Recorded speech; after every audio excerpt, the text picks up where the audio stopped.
मैं भारत को भारतीयता की मान्यता के आधार पर फिर से खड़ा करना चाहता हूँ। उस काम में लगा।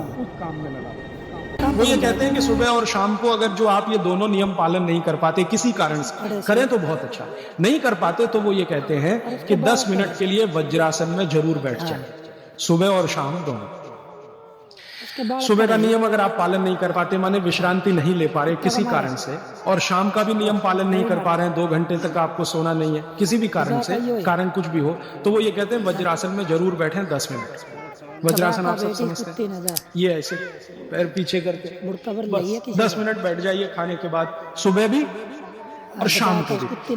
और प्राणायाम और योग में महर्षि पतंजलि ने कहा है कि भोजन के बाद जो किया जाने वाला आसन है वो ये एक ही है, बाकी कोई आसन आप नहीं कर सकते मंडी में। और महर्षि पतंजलि कहते हैं, महर्षि पतंजलि वाग्भट के बाद के हैं, महर्षि पतंजलि कहते हैं कि अगर वज्रासन में कोई बैठता है तो शरीर बिल्कुल वज्र के जैसा ही होता है। वज्र आप समझते, एकदम कठोर मजबूत।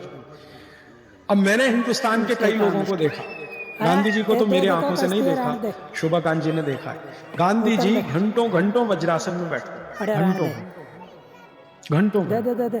और आप देखो एकदम पतला दुबला शरीर, और अंग्रेजों की लाठी खाने को हमेशा तैयार।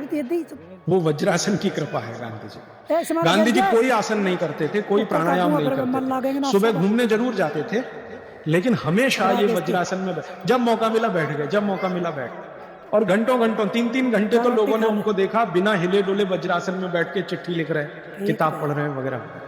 तो 10 मिनट तो न्यूनतम करें ही, ज्यादा से ज्यादा अगर आप कर सकें, समय समय पे वज्रासन में बैठते रहें, तो शरीर की बहुत सारी क्रियाएं एकदम दुरुस्त रहें।